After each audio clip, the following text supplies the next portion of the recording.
In 2021, the top 1%'s wages went up 9.4%.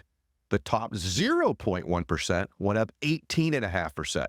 So that means successful people are becoming more and more successful. They must know something. Some would say, well, the system is rigged in their favor, or they learned how to rig their own lives for success in this system.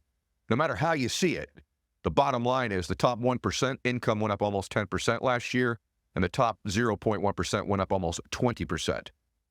What's incredible by contrast, though, well, those in the bottom 90%, they actually saw their real earnings fall by 0.2% in 20 and 21. Let's just settle in on this. The top earners, top 1%, are up 9%. Top 1% of 1%, 1/10 of 1%, are up 20%. Everybody else, the bottom 90%, saw their wages drop with inflation. Workers in the 90th to 99th percentile, so the bottom 10% earners, experienced real losses in 2021. Here's some stats. The top 1% earned 14% of all wages earned in 2021. That's twice as much as they did in 1979 when they were earning 7% of all the money. So of all the money earned in the economy in the United States, the top 1% earned 14% of it, double what it was in 1979. The bottom 90%, the bottom 90, earned just 58% of all wages. So there's a disparity here between those that are flourishing in the system and those that are not. The lowest share on record since 1979 for the bottom 90%. See, in 1979, to give you an example, the bottom 90% earned about 70% of the money, so it was within range. Now, it's just a little more than half. So, the bottom line is this. Wages for the top 1% and the top 0.1% have skyrocketed. 206% for the top 1%, 465% for the top 0.1%, while the wages of everybody else have grown just 28%. I'm throwing a lot of stats at you. Let me just make it simple. The top 1% since 1979 are up 206%. The top 1/10 of 1% are up 465%. Everybody else up just 28%. That means the income gap's growing. I think I've illustrated the point.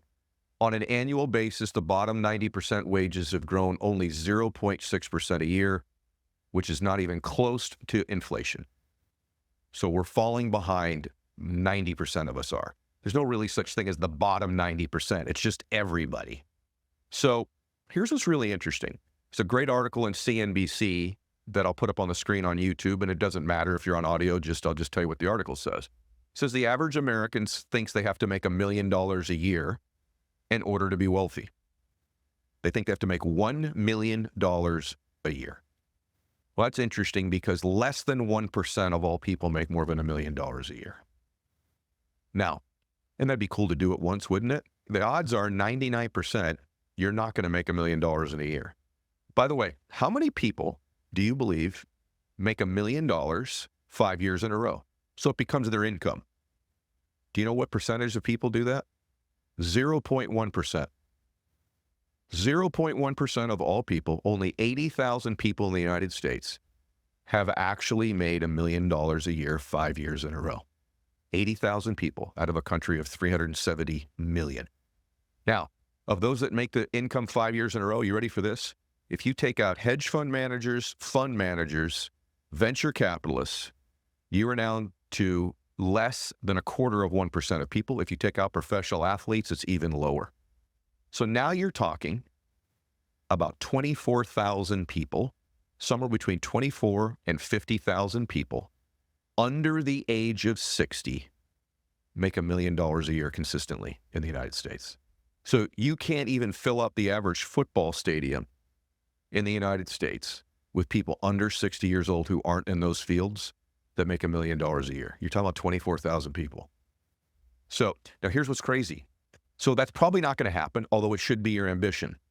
I've been privileged and honored that I have made over $1 million a year in my life for the last 25 straight years. Some years, 8 figures and above.